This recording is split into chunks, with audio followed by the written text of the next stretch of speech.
ಸಂದೇಶಗಳನ್ನು ಕಳುಹಿಸಿದ್ದಾರೆ. ಅವರಿಗೆ ಧನ್ಯವಾದಗಳು. ಈಗ ನಾವು ಬಹಳ ಕಾತರದಿಂದ ಕಾಯ್ತಿರುವಂತಹ ಬಿಜಾಪುರ ವಿರಕ್ತ ಮಠದ ಶ್ರೀ ಶ್ರೀ ಶ್ರೀ ಮಾ ನಿಪ್ರಾ ವಿರತೀಶಾನಂದ ಸ್ವಾಮೀಜಿ ಇವರನ್ನು ನಾನು ತಮ್ಮ ಹಿತೋಕ್ತಿಗಳನ್ನು ಹೇಳಲು ನಾನು ಪೋಡಿಯಂಗೆ ಆಹ್ವಾನಿಸುತ್ತೇನೆ.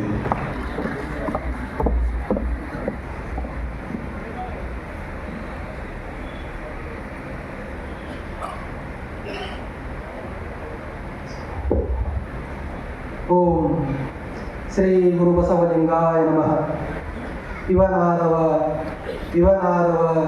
ಇವನಾದವ ಎಂದೆನಿಸದಿರಯ್ಯ, ಇವ ನಮ್ಮವ ಎಂದೆನಿಸಯ್ಯ.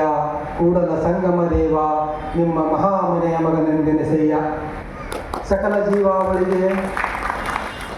ಜೀವಾವಳಿಗೆ ಲೇಸನೆ ಬಯಸಿ ಮನುಕುಲಕ್ಕೆ ಕಲ್ಯಾಣದ ಮಾರ್ಗವ ತೋರಿದರ ಇಷ್ಟಲಿಂಗ ಜನಕ ವಿಶ್ವಗುರು ಭಕ್ತಿ ಭಂಡಾರಿ ದಲಿತ ದೀನ ಪತಿತ ಸ್ತ್ರೀ ಕುಲೋದ್ಧಾರಕ ಕ್ರಾಂತಿಯೋಗಿ ಸಮಾನತೆಯ ಹರಿಕಾರ ಪ್ರಜಾಪ್ರಭುತ್ವದ ಜನಕ ಮಹಾಮಾನವತವಾದಿ ಅಪ್ಪ ಬಸವ ತಂದೆಗಳ ದಿವ್ಯ ಚೇತನವನ್ನು ಸ್ಮರಿಸಿ ಆ ಮಹಾಬೆಳಗಿನಲ್ಲಿ ಬೆಳಕಾದ ಜಗದ ಎಲ್ಲ ಶರಣರಲ್ಲಿ, ಸಂತರಲ್ಲಿ, ಸಾಧು ಸತ್ಪುರುಷರಲ್ಲಿ, ದಾರ್ಶನಿಕರಲ್ಲಿ ಮುಗಿದ ಕೈ ಬಾಗಿದ ತಲೆಯಿಂದ ಹಣೆಮಣೆದು ಸಭ್ಯತೆ ಮತ್ತು ಸದಾಚಾರ, ಘನತೆ ಮತ್ತು ಗಾಂಭೀರ್ಯ, ಅಚ್ಚುಕಟ್ಟು ಮತ್ತು ಪರಿಶುದ್ಧತೆ, ವಿವೇಕ ಮತ್ತು ವಿವೇಚನೆ, ಶಿಸ್ತು ಮತ್ತು ಸಂಘಟನೆ, ಸದ್ಭಾವನೆ ಮತ್ತು ಸದಾಚಾರ, ಸದಭಿರುಚಿ, ಹೃದಯ ವೈಶಾಲ್ಯತೆ, ಸಜ್ಜನಿಕೆ, ಅನುಕಂಪ ಮತ್ತು ಸಹಾನುಭೂತಿ, ನಯ ವಿನಯ ಮತ್ತು ಮೃದು ಭಾಷೆ,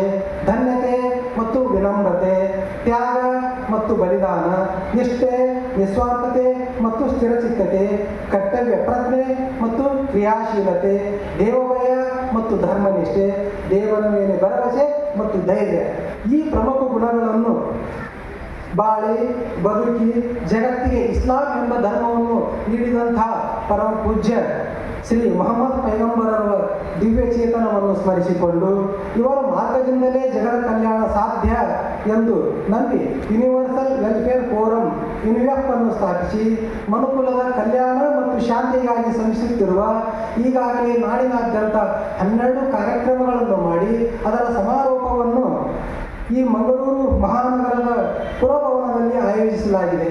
ಈ ಯುನಿಫೆಫ್ ಸಂಸ್ಥೆಯ ಅಧ್ಯಕ್ಷರು ಹಾಗೂ ಇಂದಿನ ಈ ಕಾರ್ಯಕ್ರಮದ ಅಧ್ಯಕ್ಷರೂ ಆದಂತಹ ಪೂಜ್ಯ ಜನಾಬ್ ರಬಿಉದ್ದೀನ್ ಕುದ್ರೋಳಿ ಶರಣರಲ್ಲಿ ಶರಣಾರ್ಥಿಗಳನ್ನು ಹೇಳುತ್ತಾ, ಮುಖ್ಯ ಅತಿಥಿಗಳಾಗಿ ಆಗಮಿಸಿದ ಯುವ ನೇತಾರರು ಮತ್ತು ನಾನು ಇವತ್ತು ಇಲ್ಲಿ ಗಟ್ಟಿಯಾಗಿ ಮಾತನಾಡಲು ನನಗೆ ಪ್ರೇರಕರಾದಂತಹ ಶರಣರಾದಂತಹ ಪೂಜ್ಯ ಪದ್ಮರಾಜ್ ಆರ್ ಪೂಜಾರಿ ಶರಣರಲ್ಲಿ ಶರಣಾರ್ಥಿಗಳನ್ನು ಹೇಳುತ್ತಾ, ಒಳ್ಳೆಯ ಮೌಲಿಕವಾದಂತಹ ಮಾನವೀಯ ಗುಣಗಳ ಕುರಿತು ವಿಚಾರವನ್ನು ಮಂಡಿಸಿದಂತಹ ಪರೀಕ್ಷಾಂಗ ಕುಲಸಚಿವರಾದ ಡಾಕ್ಟರ್ ಶ್ರೀ ಅರವಿಂದ್ ವಿ ದೇಸಾಯಿ ಶರಣರಲ್ಲಿ ಶರಣಾರ್ಥಿಗಳನ್ನು ಹೇಳುತ್ತಾ, ಮಾನವ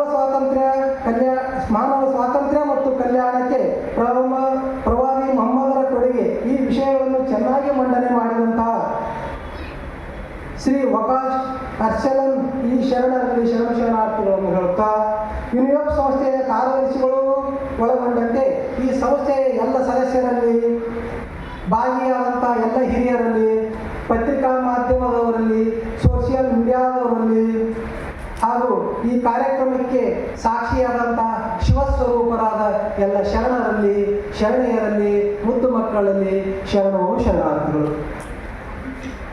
ದೇವಮಾನವ ಗೌತಮ ಬುದ್ಧ, ಪ್ರವಾದಿ ಮೊಹಮ್ಮದ್ ಪೈಗಂಬರರು, ಸಮಾನತೆ ಹರಿಕಾರ ವಿಶ್ವಗುರು ಬಸವ ತಂದೆಗಳು, ಇವರು ಯಾರೂ ನಾವು ಗುರುಗಳಾಗಿ ಇವರು ಬೇರೆ ಬೇರೆ ಅಂತ ತಿಳ್ಕೊಂಡಿಲ್ಲ. ಬುದ್ಧ, ಬಸವ ಹಾಗೂ ಮೊಹಮ್ಮದ್ ಪೈಗಂಬರನ್ನ ಇವು ಬೇರೆ ಬೇರೆ ಅಂತ ನಾವು ತಿಳ್ಕೊಂಡಿಲ್ಲ. ಆದರೆ ಇವರ ಬದುಕಿದ ಕಾಲಮಾನಗಳು ಬೇರೆ ಬೇರೆ ಆಗ್ಯವು. ಈಗಿನಿಂದ 2500 ವರ್ಷ ಹಿಂದೆ, ಈಗಿನಿಂದ 1500 ವರ್ಷ ಹಿಂದೆ, ಈಗಿನಿಂದ 900 ವರ್ಷಗಳ ಹಿಂದೆ, ಹೀಗೆ ಇವರು ಬದುಕಿದ ಕಾಲಮಾನಗಳು ಬೇರೆ ಬೇರೆ ಆಗ್ಯವು, ಬದುಕಿದ ಪ್ರದೇಶಗಳು ಬೇರೆ ಬೇರೆ ಆಗ್ಯವು. ಆದರೆ ಅವರ ವಿಚಾರಗಳು ಎಲ್ಲ ಒಂದೇ ಆಗವು. ಆ ವಿಚಾರಗಳಲ್ಲಿ ನಮ್ಮ ಪದ್ಮರಾಜಪ್ಪ ಅವ್ರು ಹೇಳಿದಂಗೆ ನಮ್ಗೆ ಆ ವಿಚಾರಗಳಲ್ಲಿ ಭಿನ್ನತೆಗಳಲ್ಲಿ ಆ ಭಾಷೆಗಳೇನಿದಾವಲ್ಲ, ಅವ್ರು ವಿಚಾರ ಮಂಡಿಸಿದ ಆ ಸ್ಥಳೀಯ ಭಾಷೆಗಳು ನಾವು ಬೇರೆಯಾಗಿ ಅವುಗಳ ಅರ್ಥ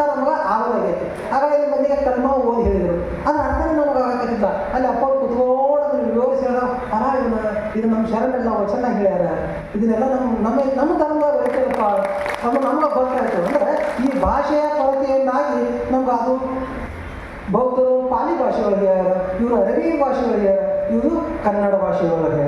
ಆದರೆ ಈ ಮೇಲಿನ 3 ಮಹಾನ್ ವ್ಯಕ್ತಿಗಳ ಮೂರ್ತ ಸ್ವರೂಪಗಳು ಯಾರಪ್ಪ ಅಂದ್ರೆ ಪರಮ ಪೂಜ್ಯ ಡಾಕ್ಟರ್ ಬಾಬಾ ಸಾಹೇಬ್ ಅಂಬೇಡ್ಕರ್. ಅವರು ನಮ್ಮ ದೇಶಕ್ಕೆ ಸಂವಿಧಾನವನ್ನು ಕೊಟ್ಟರು. ಈ 3 ಜನ ಏನು ಹೇಳಲ್ಲ, ಮಹಾನ್ ಪ್ರವಾದಿಗಳು ಹೇಳ್ಯಾರ, ಇವ್ರ ವಿಚಾರಗಳನ್ನೇ ನಮಗೆ ಹೇಳ್ಯಾರ. ಇವರೆಲ್ಲ ಹೇಳಿ ಮತ್ತೆ ಇದನ್ನು ಬರೀ ಹೇಳಿದ್ರೆ ಕೇಳೋದಿಲ್ಲ. ಇವ್ರ ಹತ್ರ ಸಿಸ್ಟಮೆಟಿಕ್ ಕಾನೂನು ರೂಪದ ಸಂವಿಧಾನ ರೂಪವಾಗಿ ಕೊಟ್ಬಿಟ್ಟಾರೆ ನಮಗೆ. ಅದಕ್ಕೆ ಆ ಪೂಜ್ಯ ಮಹಾಂತರು ಡಾಕ್ಟರ್ ಬಾಬಾ ಸಾಹೇಬರು ಬೇರೆ ಅಲ್ಲ, ಬುದ್ಧ ಬೇರೆ ಅಲ್ಲ, ಅಂಬೇಡ್ಕರ್ ಬೇರೆ ಅಲ್ಲ, ಬಸವ ತಂದೆಗಳು ಬೇರೆ ಅಲ್ಲ. ಇಂಥ ಮಹಾನ್ ನಮಗೆಲ್ಲ ಬದುಕನ್ನು ಕಲಿಸಿಕೊಟ್ಟವರು.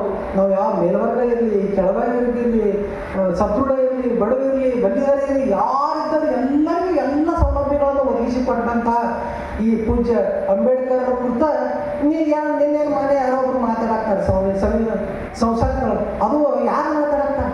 ನಮ್ಮ ದೇಶದ ಗೃಹ ಮಂತ್ರಿಗಳು ಮಾತಾಡ್ತಾರೆ. ಅಂಬೇಡ್ಕರ್ ಅಂಬೇಡ್ಕರ್ ಅಂಬೇಡ್ಕರ್ ಅಂಬೇಡ್ಕರ್ ಅನ್ನೋದು ಒಂದು ಚಟ ಇರ್ತೈತೆ. ಅದ್ರ ಅಷ್ಟು ಬದಿ ಆ ಪರಮಾತ್ಮ ನೆನೆಸಿದ ದೇವರು ಒಲಿಮೆ ಹಾಕೋಣ. ಯಾವ ಪರಮಾತ್ಮ ಮಾರಾಯ ಕಣ್ಣಿಗೆ ಕಾಣಲಾರ್ದ ತಗೊಂಡು ಅವನೊಂದು ಬೆಂಕಿ ಹಾಕ್ತೀನಿ. ನಾವು ಮನುಷ್ಯರಾಗಿ ಬದಲಾಗ ತೋರಿಸಿರ್ತಾವ. ಎಲ್ಲರಿಗೆ ಸ್ವಾತಂತ್ರ್ಯವನ್ನು ಕೊಟ್ಟರು. ಆ ಅಂಬೇಡ್ಕರ್ ತಂದೆಗಳನ್ನು ನಾವು ನೆನೆಸ್ಬಿಟ್ಟು ಮತ್ಯಾರು ಸುಡುಗಾಡು ನೆನೆಸೋದೈತಿ? ಅದಕ್ಕೆಲ್ಲರೂ ಬೆಟ್ಟೆ ಹೇಳಿ ಅಂಬೇಡ್ಕರ್ ಅಂಬೇಡ್ಕರ್ ಅಂಬೇಡ್ಕರ್ ಅಂಬೇಡ್ಕರ್. ನಾವು ನಮ್ಮ ಮೂಲ ಮಂತ್ರ ಏನಪ್ಪ? ಈ ಭಾರತೀಯರ ಮೂಲ ಮಂತ್ರ ಏನು? ಅಂಬೇಡ್ಕರ್. ನಾವು ಗಟ್ಟಿಯಾಗಿ ಹೇಳ್ತೇವೆ. ಏನೋ ಮಾರಾಯ ಮತ್ತೇನೋ ತಂದ ನಮಗೆಲ್ಲ ನಮ್ಮ ತೆಲಿನಲ್ಲಿ ಹೇರ್ಬೇಕಂತ ಮಾಡ್ರಿ. ಸಾಕಾಗಿಲ್ಲ. ಇಲ್ಲಿವರೆಗೂ ಈ 75 ವರ್ಷಕ್ಕಿಂತ ಹಿಡಿದು ಮುಂದೆ ಹಿಂದೆ 5 ವರ್ಷ ನಾವೆಲ್ಲ ಅನುಭವಿಸಿ ಸಾಕಾಗಿಲ್ಲ. ಅದಕ್ಕೆ ನಾವು ಅವಕಾಶ ಮಾಡಿ ಕೊಡೋದಿಲ್ಲ. ನೀವೇನೋ ಗದ್ದ ಮಾಡಿ ಸಂವಿಧಾನವನ್ನು ಹಾಳು ಮಾಡ್ಬೇಕಂತೀರಿ, ಇದಕ್ಕಾಗಿ ನಾವು ಅವಕಾಶ ಮಾಡಿ ಕೊಡೋದಿಲ್ಲ. ಸದ್ಯದಲ್ಲಿ ಈ ನಾಡಿನ ಪರಿಸ್ಥಿತಿಯನ್ನು ನೋಡಿದ್ರೆ ನನಗೆ ಬಹಳ ದುಃಖ ಅನ್ಸತೈತಿ. ಯಾಕೆ ದುಃಖ ಅನ್ಸತೈತಿಪ್ಪ ಅಂದ್ರೆ ಅಪ್ಪವ್ರು ಹೇಳಿದ್ರಲ್ಲ, ಈ 90 ಭಾಗ ಜನ ಎಲ್ಲ ಐತಿ, ಒಳ್ಳೆ ಜನ ಐತಿ. ಈ 10 ಭಾಗ ಜನ ಅಪ್ಪವ್ರು ಹೇಳ್ದಂಗ ಎಲ್ಲ ಧರ್ಮದಾಗ ಜನ ಆಗುತ್ತೆ. ನಮ್ಮ ಅಪ್ಪವ್ರು ಸ್ವಚ್ಛ ಮನಸ್ಸಿಂದ ಹೇಳಿದ್ರು, ನಮ್ಮೊಳಗೆ ಅದಾರ ಮೊಹಮ್ಮದಿಯರ ಬರೋದಾಗುವುದ ಅಂದ್ರೆ ಇವ್ರು ಯಾರಪ್ಪ ಅಂದ್ರೆ ಜಾತಿವಾದಿಗಳು, ಕೋಮುವಾದಿಗಳು, ಮಾನವ ದ್ವೇಷಿಗಳು. ಮೊಹಮ್ಮದಿಯ ಧರ್ಮದಾಗ ಹೋದಾರ, ಹಿಂದೂ ಧರ್ಮದಾಗ ಹೋದಾರ, ಲಿಂಗಾಯತ ಧರ್ಮದಾಗ ಹೋದಾರ, ಕ್ರಿಶ್ಚಿಯನ್ ಧರ್ಮದಾಗ ಹೋದಾರ, ಜಗತ್ತಿನ ಉಳಿದ ಎಲ್ಲಾ ಧರ್ಮದಾಗ ಇವ್ರು ಎಷ್ಟು ಅದಾರ? ಅಪ್ಪವ್ರು ಹೇಳ್ತಾರೆ 10%, 10 ಮಂದಿ ಅದಾರ. 100 ಮಂದಿ 10 ಮಂದಿ ಅದಾರ. ಈ 10 ಮಂದಿ ಏನ್ ಮಾಡ್ತಾವಂದ್ರೆ ಒಟ್ಟು ಹಾಳು ಮಾಡಿಬಿಡುತ್ತ. ಇವ್ರು ಹೆಂಗೆ ಅದಾರಪ್ಪ ಅಂದ್ರೆ ಉಪ್ಪ ಖಾರ ಇದ್ದಂಗೆ ಅದಾರ. ಉಪ್ಪು ಏಟಿರ್ತೈತ್ರಿ? ಸಾಂಬಾರು ಮಾಡೋ ಒಂದು ದೊಡ್ಡ ಗಡಿಗೆ ಉಪ್ಪು ಏಟಿರ್ತೈತಿ? ಒಂದ ಹಿಡಿ ಹೆಚ್ಚಿ ಒಗದ್ ಬಿಡ್ರಿ, ಕಲಾಸ್ ಯಾರು ಉಳ್ಳಾಗ ಮಾಡಿಬಿಡ್ರಿ. ಒಂದ ಹಿಡಿ ಖಾರ ಉಪ್ಪು ಹೆಚ್ಚಿ ಹಾಕಿಬಿಡ್ರಿ, ಶಾವಿಗೆ ಉಪ್ಪಿಟ್ಟ ಅವಲಕ್ಕಿ ಯಾರು ತಿನ್ನಾರ ಮಾಡ್ಬಿಡ್ರಿ. ಅಂಥ ವಸ್ತುಗಳು ಯಾವಪ್ಪ ಅಂದ್ರೆ ಈ ಉಪ್ಪ ಖಾರ ಇದ್ದಂಗೆ ಅದಿರಿ ಈ 10% ಜನ. ಇವ್ರು ಯಾರು ಅನ್ನೋದನ್ನ ನಾವು ಅರ್ಥ ಮಾಡ್ಕೋಬೇಕಂತ ನಮಗೆ ಬಹಳ ಚೆನ್ನಾಗಿ ಹೇಳ್ಯಾರ. ಅದಕ್ಕೆ ಹಿಂದಕ್ಕೆ ಈಗಿನ ಪರಿಸ್ಥಿತಿ ನೋಡಿದ್ರೆ ಬಹಳ ಕೆಟ್ಟ ಅನಿಸ್ತೈತಿ. ಹಿಂದಕ್ಕೆ ಈ ಕುತಂತ್ರಿಗಳು ಇವ್ರು ಯಾರದಲ್ಲ, ಈ ಕುತಂತ್ರಿಗಳ ಗದ್ದಲದಿಂದ ದೇಶದೊಳಗೊಂದು ಮಹಾ ಸಂಗ್ರಾಮ ಆಗೈತಿ. ಅದು ನಿಮಗೆಲ್ಲ ಗೊತ್ತೈತಿ. ಅದಕ್ಕೆ ಏನಂತಾರೆ? ಮಹಾಭಾರತ ಯುದ್ಧ. ಮಹಾಭಾರತ ಆಗೈತಿ ಗೊತ್ತೈತಿಲ್ಲ ಎಲ್ಲರಿಗೆ? ಯಾಕೆ ಎಲ್ಲರೂ ಓದೇವಲ್ಲ. ಅದು ಆಗೈತಿ. ಅದು ಎಲ್ಲಾಗೈತಿ? ಕುರುಕ್ಷೇತ್ರ ಅನ್ನೋ ಒಂದು ಜಾಗದಾಗ, ಅಲ್ಲಿ ಒಂದು ಘಟ ಬಯಲು ಜಾಗದಾಗ ಇಡೀ ದೇಶದ ಎಲ್ಲ ರಾಜರುಗಳು ಬರ್ದು, ಎಲ್ಲರೂ ಏನು ಶೂರವೀರ ಅಂತಾರೆ, ಎಲ್ಲ ಸೈನಿಕರು ಎಲ್ಲರೂ ಬರ್ದು ಬಡದಾಡೋದು ಸಾಧ್ಯ ಮಾಡ್ಯಾರ. ಅದು ಕೇವಲ ಒಂದು ಕುರುಕ್ಷೇತ್ರದಾಗ ಆಗೈತಿ. ಅದು ಸರಳಾಗಿ ಬಗೆಹರಿಸಬಹುದಾಗಿತ್ತು. ಒಂದು ಅಣತಾಮ್ರ ನ್ಯಾಯ, ಅಣತಾಮ್ರ ಜಗಳ, ಸಣ್ಣ ಜಗಳ, ಅದನ್ನ ಏನು ಹೇಳಿ ಇವರೆಲ್ಲ ಇನ್ನೇನಿದೆಲ್ಲ ಇವೆಲ್ಲ ಇವು ಮನುವಾದಿಗಳು ಇವ್ರು ಅವಾಗಲೇ ಸುದ್ದಿ ಮಾಡಿ ಮುಗಿತಿತ್ತು. ಇವ್ರು ಹಾಗೆ ಮಾಡಿಸ್ಕೊಡೋದಿಲ್ಲ. ಇವ್ರು ಉದ್ದೇಶ ಏನೈತಿಪ್ಪ? ಗದ್ದು ಹೇಳೋದು, ಹೊಟ್ಟೆ ಗದ್ದು ಹೇಳೋದು, ಇಂಥ ಗದ್ದ ಇಡ್ಸೋದು. ಅದಕ್ಕೆ ಅವ್ರು ಅವಾಗ ಮಾಡಿ ಅವಾಗೆಲ್ಲ ನಾಶ ಮಾಡಿ ಇಡೀ ದೇಶ ತುಂಬ ವಿಧಿವೇರಿಯಾಗಿ ಮಾಡಿದ್ರು. ಅದಕ್ಕೆ ಅದನ್ನೇ ಒಂದು ಓಡಿಸಿ ಈಗ ತಮ್ಮ ಅಸ್ತಿತ್ವವನ್ನು ಉಳಿಸ್ಕೋಬೇಕಾಗಿತ್ತು. ಯಾಕೆ ಈ ಉಳಿದಿದೆ ಎಲ್ಲ 90 ಭಾಗ ನಾವೆಲ್ಲ ಏನಿದೇವಲ್ಲ ನಾವೆಲ್ಲರೂ ಒಂದಾಗಿರ್ತೀವಿ ಅಂದ್ರೆ ನಮ್ಗೆಲ್ಲರಿಗೆ ತಿಳುವಳಿಕೆ ಬಂದ್ಬಿಟ್ಟೇವೆ ಅಂತ ಬತ್ತಂದ್ರೆ ನಮ್ಮ ಅಸ್ತಿತ್ವ ನಡೆದಿಲ್ಲ, ನಮ್ಮ ಆಟ ನಡೆದಿಲ್ಲ ಅನ್ನೋ ಒಂದು ದುರುದ್ದೇಶ ತಗೊಂಡು ಮತ್ತೆ ಬೆಂಕಿ ಹಚ್ಚಕತ್ತಾರ ಅವರು. ಅದಕ್ಕೆ ನಾವೆಲ್ಲರೂ ಜಾಗೃತರಾಗಬೇಕು. ಅವ್ರ ಕುತಂತ್ರಗಳನ್ನು ನಾವೆಲ್ಲರೂ ಅರ್ಥಕೋಬೇಕು. ಅರ್ಥಕೊಳ್ಳಿಕ್ಕಾದ್ರೆ ಏನಾಗೈತಿಪ್ಪ ಅಂದ್ರೆ ಅಲ್ಲಿ ಆಗ ಹೇಗಿಲ್ಲ, ಒಂದು ಜಿಲ್ಲಾದಾಗ ಒಂದು ಜಾಗದಾಗ ಆಗೈತಿ. ಮುಂದೆ ಅಕಸ್ಮಾತ್ ಭಾರತ ಒಳಗೆ ಆಂತರಿಕ ಕದನ ಆಯ್ತಪ್ಪ ಅಂತಂದ್ರೆ ಊರು ಗಲ್ಲಿ ಒಳಗೆ ಆಕೈತಿ, ಗಲ್ಲಿ ಒಳಗೆಲ್ಲ ಮಕ್ಕಳ ಮನೆ ಒಳಗೆ ಆಕೈತಿ. ಅಪಾರ್ಟ್ಮೆಂಟ್ ಮ್ಯಾಗ ಒಬ್ಬರದಾರ, ಕೆಳಗೊಬ್ಬರದಾರ ಒಟ್ಟರು ಬಡದಾಡಿ ಎಲ್ಲ ರಗತ್ತ. ಅಲ್ಲಿ ಒಂದೇ ಒಂದು ಕುರುಕ್ಷೇತ್ರದಾಗ ರಕ್ತ ಚೆಲ್ಲಾಡಿತ್ತು, ಇಡೀ ದೇಶ ತುಂಬ ರಕ್ತ ಚೆಲ್ಲಾಡತೈತಿ. ಅಂತ ಒಂದು ಕುತಂತ್ರದ ವ್ಯವಸ್ಥೆ ದೇಶದ ನಡೆದೈತಿ. ಅಂತ ಒಂದು ಕೆಲಸ ಇದ್ರೊಳಗೆ ನಾವೆಲ್ಲ ಈ ಯುನಿವೆಫ್ ಸಂಸ್ಥೆಯವರು ಎಷ್ಟು ಚಲೋ ಕೆಲಸ ಮಾಡಾಕತ್ತ ಅಂದ್ರೆ ಯೂನಿವರ್ಸಲ್ ವೆಲ್ಫೇರ್ ಫೋರಮ್. ಇಡೀ ಜಗತ್ತೆಲ್ಲ ಶಾಂತ ಆಗಿರ್ಬೇಕು. ಬರೀ ಇಲ್ಲಿ ಅಷ್ಟೇ ಅಲ್ಲ, ಜಗತ್ತು ಮತ್ತೆ ಜಗತ್ತು ಶಾಂತಿ ಆಗಿರ್ಬೇಕಂದ್ರೆ ಯಾರು ಶಾಂತ ಆಗಿರ್ಬೇಕು? ನಾವು ಭಾರತದವರು, ಅದ್ರಾಗ ಈ ಮಲೆನಾಡದವರು ಮಾರ್ಯ. ನೀವು ಶಾಂತ ಆಗಿದ್ರೆ ಇಡೀ ನಮ್ಮ ದೇಶನೇ ಶಾಂತ ಆಗಿರ್ಬೇಕು. ನಮ್ಮ ಅಪ್ಪರು ಭಾಳ ಚಂದ ಹೇಳಿದ್ರು, ಇದು ಭಾಳ ಸೌಹಾರ್ದಯುತವಾದಂಥ ನಾಡ. ಎಲ್ಲರೂ ಬಂದು ಹೆಚ್ಚಾಗಿ ಇಲ್ಲಿಂದೇ ಬಂದಾರ. ಡಚ್ಚರು, ಪೋರ್ಚುಗೀಸರು, ಉಳಿದವರೆಲ್ಲ ಭಾಳ ಜನ ಎಲ್ಲ ಈ ಸಮುದ್ರದಿಂದ ಬಂದಾರ ಎಲ್ಲ ಇದು ಬದುಕೇವು ಬಾಳೆವು ಒಟ್ಟೆ ಚಂದ ನಡೆದೈತಿ. ಒಟ್ಟೆ ಇದನ್ನೆಲ್ಲ ಕೆಡಿಸಿ ಇದನ್ನು ಹದಗೆಡಿಸಿ ಎಷ್ಟು ಕೆಟ್ಟಾಗೈತಿಪ್ಪ ಅಂದ್ರೆ ಇಡೀ ನನ್ನ ಸ್ವಚ್ಛ ಮನಸ್ಸನ್ನು ಹೇಳ್ತೀನಿ, ಇಡೀ ನಾಡಿನೊಳಗೆ ಇಲ್ಲಿರೋಂಥ ವಿಷಯಗಳೇ ಬೇರೆ ಕಡೆ ಇಲ್ಲ. ಅದಾಗ ಹೇಳಿಲ್ಲ ಅಪ್ಪ ಅವರು, ಅದು ಭಾಳ ಸತ್ಯವಾದಂಥ ಮಾತು. ಭಾಳ ವಿಷಯಗಳೈತಿ, ಯಾವ ಕ್ಷಣದಾಗ ಸ್ಫೋಟ ಆಕೈತಿ. ವಿಷಯಗಳೇ ಅಂದರೆ ಹೆಂಗಿರ್ತೈತಿ ಗೊತ್ತೈತೆ ನಮ್ಗೇನು ಮಾಡೋದು ಬಿಡು ಅಂತಂದ್ರು ಆ ವಿಷಯಗಳೇ ಹೆಂಗಿರ್ತಾವೆ. ನಮ್ಗೇನು ಬಿಡು ಅಂದ್ರೂ ಸಾಯ್ತೈತಿ, ಯಾರಿದ್ದಲ್ಲಿ ಎಲ್ಲರೂ ಸಾಯ್ತೈತಿ. ಅದಕ್ಕೆ ನಾವೆಲ್ಲರೂ ಸುಮ್ಮನೆ ಇರೋಕ್ಕೆ ಸಾಧ್ಯ ಆಗೋದಿಲ್ಲ. ನಾವೆಲ್ಲರೂ ಕ್ರಿಯಾಶೀಲರಾಗಿ ಆ ವಿಷಯಗಾಳಿಯನ್ನು ಬಡ್ದು ಆರಿಸಬೇಕು ಮತ್ತು ಅದನ್ನು ತಾಂಡವ ಮಾಡಬೇಕು. ಯಾರಿಂದಾಗಿ ಈ ಭಾರತದಲ್ಲಿ ಮೌಢ್ಯಗಳು ಆರಂಭ ಆದವು, ತಾರತಮ್ಯಗಳು ಆರಂಭ ಆದವು ಮತ್ತು ನಮ್ಮ ಭಾರತ 90% ಜನತೆಯನ್ನು ಶೂದ್ರರನ್ನಾಗಿಸಿದ್ರು, ಅಸ್ಪೃಶ್ಯರನ್ನಾಗಿಸಿದ್ರು. ಅವರೇ ಈ ಮುಂದೆ ಈ ಭಾರತದ ಭವಿಷ್ಯಕ್ಕೆ ಮಾರಾಟ ಆಗ್ಯಾರ, ಎಚ್ಚರಿದ್ರು. ಇವ್ರು ಯಾರು ಅನ್ನೋದು ನೀವೆಲ್ಲ ಹತ್ಕೊಂಡು ಎಚ್ಚರಾಗ್ಯಾರ. ಇವ್ರು ಯಾರದಾರಂದ್ರೆ ಗೋತ್ರ ಮಹಿಮರು. ನಮ್ಮದು ಇಂಥ ಗೋತ್ರ, ಆ ಗೋತ್ರ ಹೇಳೋದು ಬರೋದಲ್ಲ. ಈ ಗೋತ್ರ ಮಹಿಮರಿಂದ ನಮ್ಮ ದೇಶಕ್ಕೆ ಮಾರಾಟ ಐತಿ. ಇದ್ರ ಕುರಿತು ನಾವೆಲ್ಲರೂ ಎಚ್ಚರಾಗಿರಬೇಕು. ಜಗತ್ತಿನಲ್ಲಿ ಎಲ್ಲ ಧರ್ಮಗಳ ಕಲ್ಯಾಣವನ್ನು ಬಯಸುವುದೇ ಎಲ್ಲ ಮಾನವರ ಉದ್ದೇಶ ಆಗಿರಬೇಕು. ಜಾತಿ ಭೇದಗಳು ಪಟ್ಟೆ ಸಲ್ಲ. ಮತ್ತು ಈ ಜಾತಿ ಭೇದಗಳನ್ನು ಎಲ್ಲ ನನ್ನ ಅನಿಸ್ಬಿಟ್ಟು ಎಲ್ಲ ಧರ್ಮದಾಗ ಹೋದವು. ಜಾತಿ ಭೇದಗಳು ಎಲ್ಲ ಧರ್ಮದಾಗ ಹೋದವು. ಧರ್ಮ ಭೇದಗಳು, ಜಾತಿ ಭೇದಗಳು. ಅಪ್ಪವ್ರು ಹೇಳಿದ್ರು ನಮ್ಮ ಕುದೋಳೆ ಅಪ್ಪವ್ರು, ನಾನು ಅರ್ಜಿ ಹಾಕೊಂಡು ಹುಟ್ಟಿಲ್ಲ, ನಾ ಹಿಂಗೆ ಪೂಜಾರಿ ಫ್ಯಾಮಿಲಿಯೊಳಗೆ ಹುಟ್ಟಬೇಕು, ನಾ ಹಿಂಗೆ ಆಗ್ಬೇಕಂತವ್ರೆ ಹಾಕೊಂಡಿಲ್ಲ. ಸುಮ್ಮನೆ ಸಹಜ, ಹುಟ್ಟು ಸಹಜ, ಸಾವು ನಿಶ್ಚಿತ. ಆ ನಡವಳಿಕೆಗೆಲ್ಲ ನಾವು ಬಂದವ್ರು ಏನು ಮಾಡಾಕ್ತೇವೆ, ಇಟ್ಟೆಲ್ಲ ಗದ್ದ ಹಾಕೋತೇವೆ. ನಮ್ಮ ಅಪ್ಪ ಇವ ಇದ್ದ ಹಂಗಾರೆ ನಾ ಇವ ಹಿಂಗೆ ಹಾಕೊಂಡು ಗದ್ದ ಹಾಕೋತೇವೆ. ಅದಕ್ಕೆ ಈ ಜಾತಿ ಭೇದ, ಧರ್ಮ ಭೇದ ಇವನ್ನೆಲ್ಲಾನು ನಾವು ತೊಳೆದು ಹಾಕ್ಬೇಕಾದ್ರೆ ಅದಕ್ಕೊಂದು ಕಬೀರದಾಸು ಒಂದು ಮಾತು ಹೇಳ್ತಾರೆ. ಎಲ್ಲರೂ ಹೇಳ್ತೀನಿ ನನ್ನ ಜೋಡಿ, ಬರೀ ಕೇಳಾಕತ್ತೀರಿ ಅಂದ್ರೆ ನನಗೆ ಹೇಳ್ಬೇಕೈತಿ. ಇವ್ರು ಕೇಳಾಕತ್ತಾರೋ ಏನು ಮಾಡತ್ತಾರೋ ನಮ್ಮ ಥರ ಬೇಯ್ಬೇಕು. ಎಲ್ಲರೂ ಹೇಳ್ರಿ ಗಟ್ಟಿಯಾಗಿ, ದೇವರಿಗಿಲ್ಲ ಜಾತಿ ಭೇದ. ಗಟ್ಟಿ ಹೇಳ್ರಿ, ಸಮೋಸ ಚಹಾ ಎಲ್ಲ ಕೊಟ್ಟಾರ. ಹೌದ್ರಿ ಅಪ್ಪಕ್ಕೆ ಏನು ಹೆಂಗೆ ಎಲ್ಲ ಸಮೋಸ ಕೊಟ್ಟೆ ಒಂದಾರ. ದೇವರಿಗಿಲ್ಲ ಜಾತಿ ಭೇದ, ಭಕ್ತರಿಗಂತೂ ಮೊದಲೇ ಇಲ್ಲ. ಜಾತಿ ಭೇದದ ಸುಳಿಯಲಿ ಸಿಲುಕಿ ಮುಳುಗದಿರೋ ಮನುಜ, ಕಬೀರ ಮುಳುಗದಿರೋ ಮನುಜ. ಅದಕ್ಕೆ ನಾವು ಜಾತಿ ಭೇದ ಮಾಡ್ಕೊಂಡು ಹೋದೇವ್ರೆ ಏನಂತ ಗೊತ್ತಲ್ಲ, ನಾವು ಹುಟ್ಟಿದವ್ರಿಗೆ ಏನು ಮಾಡ್ತೇವೆ ಗೊತ್ತಿಲ್ಲ. ಯಾರು ಮುಳುಗ್ತಾರೆ, ಯಾರು ಮಾಡ್ತೇವಲ್ಲ ಅವರೇ ಮುಳುಗಿ ಹೋಗ್ತೇವು. ಇದು ನಿಶ್ಚಿತವಾಗಿ ಕಬೀರದಾಸರು ಇದನ್ನು 400 ವರ್ಷಗಳಿಂದ ನಮ್ಗೆ ಹೇಳಿಕೊಟ್ಟಾರೆ. ಅದಕ್ಕೆ ನಾವು ಅವರ ಸಂಘವನ್ನು ಆ ಸಂಘದ ಏನೈತಲ್ಲ ಅದು ಗೋತ್ರನಾಮದ ಸಂಘಟನೆಯಿಂದ ಎಲ್ಲ ಸಮಾಜದಲ್ಲೂ ಕೂಡ ಆಕರ್ಷಿತರಾಗಿರ್ತಾರೆ. ಅದರಿಂದ ನಾವೆಲ್ಲ ಎಚ್ಚರಿರಬೇಕಾಗಿದೆ. ಅದು ಹೆಂಗೈತಿ ಅನ್ನೋದಕ್ಕೆ ಬಸವಣ್ಣನವರು ಅವಾಗ ಹೇಳ್ತಾರೆ, ಸಾರ ಸಜ್ಜನರ ಸಂಘವ ಮಾಡುವುದು, ದೂರ ದುರ್ಜನರ ಸಂಘ ಭಂಗವಯ್ಯ. ಹಾವಾದಡೇನು ವಿಷ ಒಂದೇ, ಅಂತರಂಗ ಶುದ್ಧವಿಲ್ಲದವರ ಸಂಘ ಸಿಂಗಿ ಕಾಳಕೂಟ ವಿಷವೋ ಕೂಡಲ ಸಂಗಮ ದೇವ. ಇವ್ರ ಅಂತರಂಗದಾಗ ಶುದ್ಧಿ ಇಲ್ಲ, ಇವ್ರ ಅಂತರಂಗ ತುಂಬ ವಿಷ ತುಂಬಿಕೊಂಡೈತಿ. ಹಾಗೆ ಯಾವಾಗೇನು ಅದ್ರ ವಿಷ ಅದ್ರ ವಿಷಯ ಏನೈತಿ, ನಮಗೆ ಬಂದು ಹಾಕೋದೈತಿ. ಅದಕ್ಕೆ ನಾವು ಯಾರ ಸಂಘ ಮಾಡಬೇಕು, ಯಾರ ಸಂಘ ಮಾಡಬಾರ್ದು, ಇದನ್ನು ಇವತ್ತಿನ ಯುವ ಜನತೆ, ಇವತ್ತಿನ ಪ್ರಸ್ತುತ ನಾಡಿನ ನಾವೆಲ್ಲ ವಿಚಾರವಂತರು ಅರ್ಥಕೊಂಡು ನಾವೆಲ್ಲ ಬದುಕಬೇಕಾಗಿದೆ. ನಾವೆಲ್ಲ ಒಂದು, ನಾವೆಲ್ಲ ಏನು ಘೋಷಣೆ ಕೂಗಾಕತ್ತೀರಿ, ಎಷ್ಟು ಚಂದ ಕೂಗಾಕತ್ತೀರಿ ದೇಶದಾಗ. ಅಬ್ಬಬ್ಬಬ್ಬ ಅಲ್ಲೋ ಎಲ್ಲಿ ಎತ್ತಿದ್ರಿ ನಿಮ್ಮ ಘೋಷಣೆ? ಈ 75 ವರ್ಷದ ಹಿಂದೆ ಸಂವಿಧಾನ ಬರೋಕ್ಕಿಂತ ಮೊದಲು ಎತ್ತಿತ್ತು, ಎಲ್ಲರೂ ಕೂಡ ನಾಶ ಮಾಡೋಕ್ಕಿಂತ ಮೊದಲು ಎಲ್ಲಿತ್ತು? ಈ ಎಲ್ಲರೂ ಶಾಂತಿ ಸೌಹಾರ್ದದಿಂದ ಬಂದಾಗತ್ತ ಒಟ್ಟರು ಘೋಷಣೆ ಕೂಗ. ಆಯ್ತಪ್ಪ ಚಲೋ, ನಾವೆಲ್ಲರೂ ಒಂದು, ನಾವೆಲ್ಲರೂ ಘೋಷಣೆ ಕೂಗಾಕ್ತೀರಿ, ಆಯ್ತು ಭಾಳ ಚಲೋ. ಅದನ್ನೇ ಪಕ್ಕ ಉಳಿಸ್ಕೊಂಡು ಹೋರಿ ಮಾಡ್ತಿದ್ನು ಇಲ್ಲ, ಮತ್ತೆ ಗದ್ದಲ ಮಾಡಾಕ್ತೀವಿ. ಇವತ್ತು ನೋಡ್ರಿ ನಮ್ಮ ಮುರುಗೇಶ್ ಅಪ್ಪವ್ರು ನೀವು ಒಂದು ಕೆನರಾ ತಾರ್ಪಲ್ ಮುರುಗೇಶ್ ಅಪ್ಪವ್ರು ನೀವು ಒಂದು ವಸ್ತಿ ಮಾಡಿದ್ರು. ಅವರೆಲ್ಲ ಭಾಳ ಬಸವನಿಷ್ಠರು. ಅವ್ರು ಬರೋಣ ಒಂದು ಪೇಪರ್ ಕೊಟ್ಟರು, ವಾರ್ತಾಭಾರತಿ ಅನ್ನೋದು ಇವತ್ತಿಂದೇ ಪೇಪರ್ ಇದು. ವಾರ್ತಾಭಾರತಿ ಒಳಗೈತಿ, ದೇವಾಲಯದ ಕಂಪೌಂಡ್ ಪ್ರವೇಶಿಸಿದ ದಲಿತರಿಗೆ 2.5 ಲಕ್ಷ ರೂಪಾಯಿ ದಂಡ.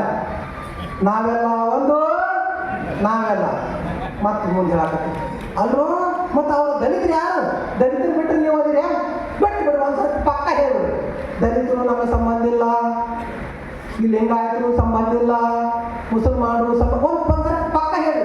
ಮತ್ತೆ ಎಲ್ಲ ನಾವು ಹುಡುಗರನ್ನೇ ತಗೊಂಡು ರೈಟ್ ಎಲ್ಲ ಹಾಕಕತ್ತೀರು. ಮತ್ತು ಇನ್ನೊಂದು ಕಡೆ ನೋಡ್ರಿ, ಇಲ್ಲೊಂದು ಯಾವುದೋ ಒಂದು ದೇವಾಲಯ ಇದೆ, ಅಲ್ಲಿ ಏನಪ್ಪ ಮಂಡ್ಯ ತಾಲೂಕಿನಾಗ ಒಂದು ದೇವಾಲಯ, ಅಲ್ಲೇನೋ ದಲಿತರು ಗುಡಿಯಾಗ ಹೋದ್ರತ್ತ ಗುಡಿಯಾಗ ಹೋಗೋಣ ದೇವ್ರನ್ನೇ ಹತ್ಕೊಂಡು ಮಾಡಿ ಹೊಂಟ್ರಿ ಅವರು. ಆ ಮೂರ್ತಿನ ಬಗಲ ಇಟ್ಕೊಂಡು ಹೇಪ್ಪ ನಮ್ಮ ದೇವ್ರ ಅಭಿವೃದ್ಧಿ ತರಕೊಂಡು ಹೋಗ್ತೀವಿ. ಅದು ಮನುಷ್ಯರ ಅಭಿವೃದ್ಧಿ ಅಂತ ಹೇಳ್ತೀವಿ. ಮತ್ತು ಅದಕ್ಕೆ ನಾ ಹೇಳಕತ್ತ ಕಳಕಳಿಯ ಮಾತನ್ನ ಎಲ್ಲ ಯುವ ಜನತೆಗೆ ಕೇಳಿ ಯಾಕೆ ಆಗಿ ನಾವೆಲ್ಲ ಒಂದು, ಇವ್ರೇನು ಘೋಷಣೆ ಕೂಗ್ತಾರ, ಇವ್ರು ಕಳ್ಳದ ಸುಮಾರ, ಇವ್ರು ತಪ್ಪು ದಾರಿ ಹಿಡಿಸಾಕತ್ತಾರ ಅನ್ನೋದ್ರ ಕಡೆ ನಾವೆಲ್ಲರೂ ಭಾಳ ಎಚ್ಚರಾಗಿರ್ಬೇಕು. ಆ ರೀತಿಯೊಳಗೆ ನಾವು ಚೆನ್ನಾಗಿ ಅರ್ಥಕೊಂಡು ಬದುಕಬೇಕಾಗಿದೆ. ಅದಕ್ಕೆ ನಾವೆಲ್ಲರೂ ಏನು ಘೋಷಣೆ ಹೇಳಬೇಕಂದ್ರೆ ಅಪ್ಪವ್ರು ಹೇಳಿದ್ರು, ಮಾನವರೆಲ್ಲ ಒಂದೇ, ದೇವನೊಬ್ಬನೇ ತಂದೆ ಹೇಳಿದ್ರು. ಮಾನವರೆಲ್ಲ ಒಂದೇ, ಮಾನವರೆಲ್ಲ ಒಂದೇ, ದೇವನೊಬ್ಬನೇ ತಂದೆ. ಹಿಂಗಂದಾಗ ಚಲೋ ಆಕೈತಿ. ನಾವೆಲ್ಲ ಹಿಂದೂ, ನಾವೆಲ್ಲ ಒಂದು ಅಂದ್ರೆ ಚಲೋ ಆಕೈತಿ. ಇವಿಟೆ ಬಳ್ಳ ಇವಿಟೆ ನೋಡಿ ಬಳ್ಳಾಡ್ ಕೂತ್ಕೊಂಡ್ಬಿಡ್ದ, ರಕ್ತ ಚೆಲ್ಲಾಡ್ ಕೂತ್ಕೊಂಡ್ಬಿಡ್ದ. ಎಲ್ಲಾರ ಪರಮಾತ್ಮ ಯಾರದನ ಒಬ್ಬನೇ ಅದ. ನಾವು ಹೆಸರು ಬೇರೆ ಬೇರೆ ಇಟ್ರಿ, ಇವರೆಲ್ಲ ಅಂದಾರ, ಇವ್ರು ಗಾಡ್ ಅಂದಾರ, ಇವ್ರು ಶಿವ ಅಂದಾರ, ಅವ್ರು ಬ್ರಹ್ಮ ಅಂದಾರ, ಇವ್ರು ಪರಶಿವ ಅಂದಾರ, ಬೇರೆ ಬೇರೆ. ದೇವನೊಬ್ಬ ನಾಮ ಹಲವು. ಆ ಪರಮಾತ್ಮನ ನಾವು ಮಕ್ಕಳು ಎಲ್ಲಾರ ಈ ಮಕ್ಕಳು ಅಂತಕ್ಕೆ ಹೆಂಗೆ ಭಿನ್ನತೆಯನ್ನು ಮಾಡೋದು? ಅದಕ್ಕೆ ನಾವು ಈ ಭಿನ್ನತೆಗಳನ್ನು ಒಟ್ಟೆ ಮಾಡಬಾರದು. ಈ ಸತ್ಯ ನುಡಿಯನ್ನು ಅನುಷ್ಠಾನಕ್ಕೆ ತರಕ ಮತ್ತು ನಾಟಕ ಮಾಡಕ್ಕ ಅದು ಎಲ್ಲಿಯವ್ರು ಬರ್ತದ್ರ? ಮತ್ತು ನಿಮ್ಮವರೇ ಈ ಮಲೆನಾಡಿ ಬಾಗಿಲವರದಲ್ಲ ಇವರೇ ಮಾಡಾಕ್ತಾರ. ಹೆಂಗೆ ಮಾಡಾಕತ್ತಾರಪ್ಪ ಅಂದ್ರೆ ದಲಿತರ ಕೇಳಿಗಳಲ್ಲಿ ಪಾದಯಾತ್ರೆ ಹೊಂಟ್ರಪ್ಪ ಅವಿಗೆ ಹಾಕೋ ಟಕ್ ಟಕ್ ಟಕ್. ದಲಿತರ ಕೇಳಿಗಳಲ್ಲಿ ಪಾದಯಾತ್ರೆ, ಸಹಭೋಜನ, ಸಹಪಂಕ್ತಿ ಭೋಜನ, ದೇವಾಲಯಗಳಲ್ಲಿ ಪ್ರವೇಶ ಬರ್ಬೋದಲ್ಲ. ಇತಿಹಾಸ ಊಟ, ಇತಿಹಾಸ ಭೋಜನ ಊಟ ಮಾಡೋದು ನಿಮ್ಮೆಲ್ಲ ಕರೀರಿ. ಪಟಕಿಗಳು ಬಂದು ನೀವೆಲ್ಲ ಊಟ ಮಾಡೋದು ಅಂದ್ರೆ ಸುಮ್ಮನೆ ಇವೆಲ್ಲ ಅಂಥ ತಂತ್ರಗಳು ಗೊತ್ತಂದ್ರೆ ಹುಡುಗ ಕುಂಡಿಚ್ಚುಟ್ಟಿರ್ತೀನಿ. ಅದು ಚಿರಾಚಲ ಮಾಡ್ಕೊಂಡು ಮ್ಯಾಗ ತೆಗಿ ಸಂಸಾರ ಮಾಡೋದು, ಕೆಳಗೆ ಕುಂಡಿಚ್ಚುಟ್ಟದು, ಮ್ಯಾಗ ನೇವರಿಸೋದು. ಇಂಥ ತಂತ್ರಗಳದವು. ಅದಕ್ಕೆ ಈ ತಂತ್ರಗಳಿಂದ ನಾವೆಲ್ಲರೂ ಎಚ್ಚರ ಆಗಬೇಕಾಗೈತಿ. ಅದಕ್ಕೆ ನಾವು ಈ ಸಮಾನತೆಯನ್ನು ಸಾಧಿಸಬೇಕಾದ್ರೆ ಬಸವ ತಂದೆಗಳು ಒಂದು ಮಾತು, ಈ ಮಾತನ್ನು ನಾವು ಗಟ್ಟಿಯಾಗಿ ಹೇಳ್ತೀನಿ. ಈ ಮಾತನ್ನು ತಾವೆಲ್ಲ ತಮ್ಮ ಜೀವನದಲ್ಲಿ ಅಳವಡಿಸ್ಬೋದು. ಉಂಬುದು ಉಡುವುದು ಶಿವಾಚಾರ. ಉಂಬುದು ಉಡುವುದು ಅಂದ್ರೆ ಊಟ ಮಾಡಕ್ಕೆ ಬರ್ರಿ, ನನ್ನೇ ಬರ್ರಿ ಊಟ ಮಾಡಿ, ನಮ್ಮ ಮದುವೆ ಹಾಕೋರಿ, ಅವ್ರ ಸಿರಿ ನಾವು ಹುಡುದು, ನಮ್ಮ ಸಿರಿ ಅವ್ರು ಹುಡುದು, ನಮ್ಮ ಪ್ಯಾಂಟ್ ಹುಡುದು. ಉಂಬುದು ಉಡುವುದು ಶಿವಾಚಾರವೆಂದಿರಿ. ಕೊಂಬುದು ಕೊಡುವಲ್ಲಿ ಕುಲವನ್ನರಿಸಿದಿರಿ. ಒಂದು ಮನೇಲಿ ಮಗಳು ಕೊಡ್ರಿ, ನಮ್ಮ ಮನೇಲಿ ಒಂದು ಮಗಳು ನೀವು ತಗೋರಿ ಅಂದ್ರೆ ಅಲ್ಲೇನು ಮಾಡ್ತೀರಿ? ಹಂಗೇನು ಬರ್ತೈತಿ? ನೀವಾದಿ ಅಂತ ಕುಲ ಹರಿಸ್ತೀರಿ. ಇಂಥ ಅನಾಚಾರಿಗಳ ಮಾತು ಕೇಳಲಾಗದು. ಉಳ್ಳಾಕ ತಿನ್ನಕ ಹೇಳಿದ್ದಲ್ಲ ನಾಲ್ಕು ದಲಿತರ ಕೇಳಿದ ಪಾದಯಾತ್ರೆ, ಇತಿಹಾಸ ಊಟ, ಸಹಭೋಜನ, ಹಿಂಗೆಲ್ಲ ನಾಟಕ ಮಾಡಕತ್ತೀರಿ. ಅದಕ್ಕೆ ಈ ಸಮಾನತೆಯನ್ನು ಸಾಧಿಸಬೇಕಾಯ್ತಂದ್ರೆ ಕೇವಲ ರಕ್ತ ಸಂಬಂಧಗಳಿಂದ ಮಾತ್ರ ಸಾಧಿಸಬಹುದು. ಕೇವಲ ರಕ್ತ ಸಂಬಂಧಗಳಿಂದ ಸಾಧಿಸಬಹುದು. ಅದಕ್ಕೆ ನಾವಿಲ್ಲಿ ಎಲ್ಲರೂ ಏನದೇವಲ್ಲ, ನಾಳೆ ನಮ್ಮ ಮನೆಯೊಳಗೆ ನಮ್ಮ ಮಗಳು, ನಮ್ಮ ಮಗ ಬೇರೆ ಯಾರನ್ನೋ ಪ್ರೀತಿ ಮಾಡಿ ಮದುವೆ ಆಗ ಅವ್ರ ಅಕ್ಕಿನಂದಾಗ ತಕರಾರು ಮಾಡಬೇಡ್ರಿ, ಸಾಮರಸ್ಯ ಬೆಳಕ್ಕೆ ಒಂದು ಅವಕಾಶ ಮಾಡಿಕೊಟ್ರು ನಮ್ಮ ಕಡೆ ನೀವೆಲ್ಲ ನನ್ನ ಮಕ್ಕಳು ಮಾಡಕತ್ತಾರಂತ ಒಂದು ಸದ್ಭಾವನೆಯಿಂದ ಸತ್ ಹೃದಯದಿಂದ ನೀವು ನನಗೆ ಒಪ್ಪಿಕೊಡ್ರಿ.